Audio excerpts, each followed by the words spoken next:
Hi, everybody. Kurt Risch here, and thanks for joining me on the One Shepherd, where we are supporting seekers and believers. So, we are starting out a new series. We're going to be reading in the morning each day from the Old Testament, and in the evening, we'll be reading from the New Testament. However, since we're just getting started, we're actually going to read the introductions, and I'm going to do Genesis right now. So, we're actually reading the introduction to Genesis. This is read from the New King James Nelson Study Bible. In the words, "In the beginning, God created the heavens and the earth," have evoked considerable debate, but without apology, that is how this book begins. In the words of one of the historic creeds, "I believe in God the Father Almighty, maker of heaven and earth." These words are only the beginning of this book of beginnings, a prologue to a prologue. Genesis gives more than an account of creation. It also describes other beginnings, humanity's fall into sin, and the start of God's elaborate rescue mission for all peoples. It tells what happened first in many important respects: creation, sin, judgment, languages, races, marriage. But at the center of Genesis lies God's sovereign call to Abram and Sarai, a couple of idol worshippers in the Middle East. The book of Genesis was written and compiled by Moses in the wilderness of Sinai. Biblical and extra-biblical evidence points to this fact. Jesus clearly assumes Mosaic authorship of Genesis in the statement, "Moses therefore gave you circumcision." This also compares to Acts 15 verse 1. Since the reason for circumcision is mentioned only in Genesis 17, Jesus had to be referring to Moses' compilation of the story. Second, both Jewish and Christian tradition unanimously agree with this biblical testimony. Moses compiled and wrote the Pentateuch, the first 5 books of the Bible, in the wilderness of Sinai. This would place his authorship of Genesis around the 5th century BC.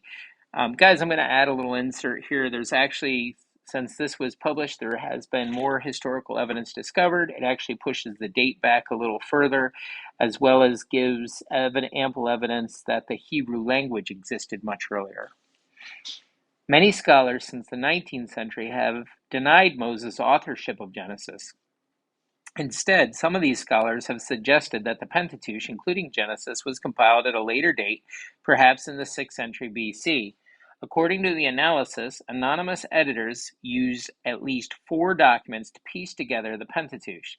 These 4 documents were identified by tracing the divine names, such as Elohim and Yahweh, through the Pentateuch, and by tracing certain variations in phraseology and word choice. The 4 documents are called the J document, which uses Yahweh for God, the E document, which uses Elohim for God, and the P document, or priestly document, and the Deuteronomic document. More recently, this dissection of the Pentateuch has been challenged, and no real consensus has emerged from the ensuing scholarly debate. However, I would add, guys, that since this was published, much of that has been disputed even more. By appreciating the unified structure of Genesis, Moses' guiding hand in the compilation and authorship of Genesis can be discerned. Certainly, Moses used other literary sources to piece together his narrative. Sometimes these sources are identified, such as in Genesis 5:1. Moses presumably edited these older documents to make them understandable to his readers. The second Israelite generation after Exodus, and later prophets updated the language for the ensuing generations of Israelite readers. But after all the analysis, it is clear that Moses wrote and compiled Genesis to encourage the early Israelites while they were preparing to enter the land of Canaan, the Promised Land. And the content of Genesis would have been especially significant to them. It explains why their ancestors went to Egypt in the first place, why their nation was destined for another promised land, and why God had revealed himself so dramatically to them in the wilderness. Genesis, the book of beginnings, has 2 parts. The first part, chapters 1 to 11, serves as a prologue to the second part, chapters 12 to 50. The book's main event, God's sovereign work in Abraham's family to accomplish his goodwill for nations. This prologue provides keys that unlock the rest of the book and the rest of the Bible. The four key concepts presented in chapters 1 to 11 are crucial for comprehending the rest of the Bible. First, the God who entered the lives of Abram and Sarai is the same God who created the entire universe. He is the only true and living God, Yahweh or Elohim, the creator and the savior of the world. Second, all people have rebelled against God, their benevolent creator, and his goodwill for them. Humanity has inherited a state of sinfulness from Adam and Eve's rebellion in the Garden of Eden.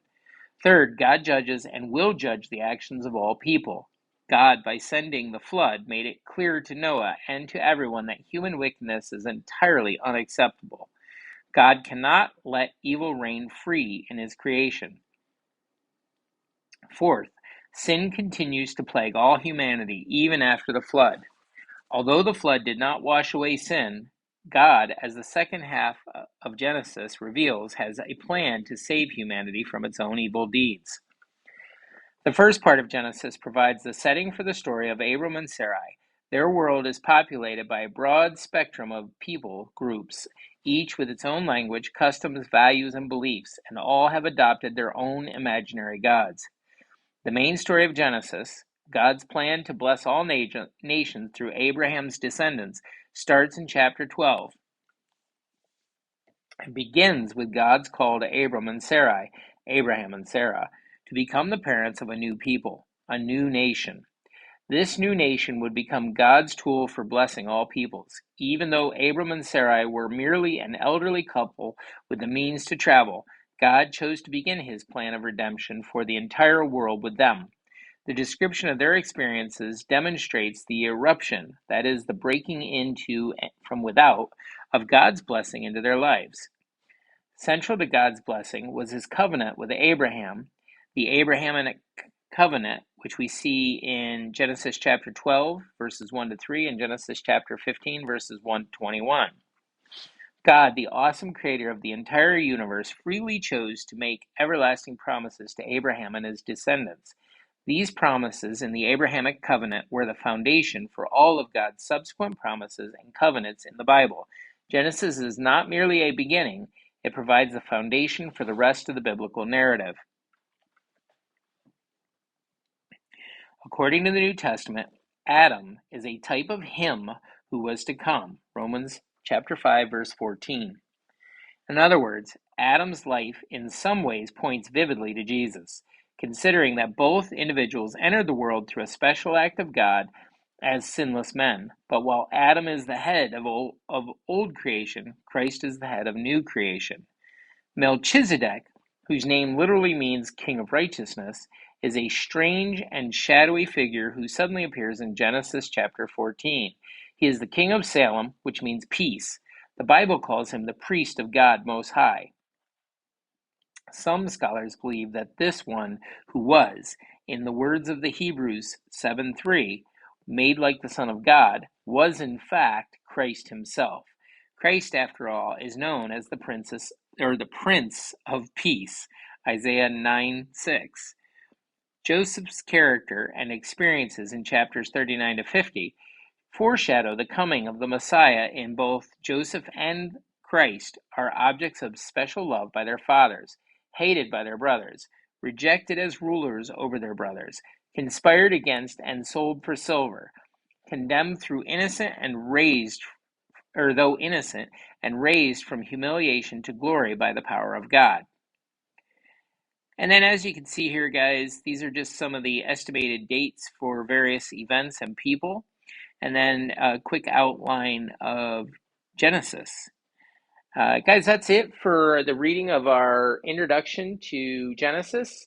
Join me tomorrow morning as I begin with chapter 1 in Genesis. Thank you and have a great day, and God bless.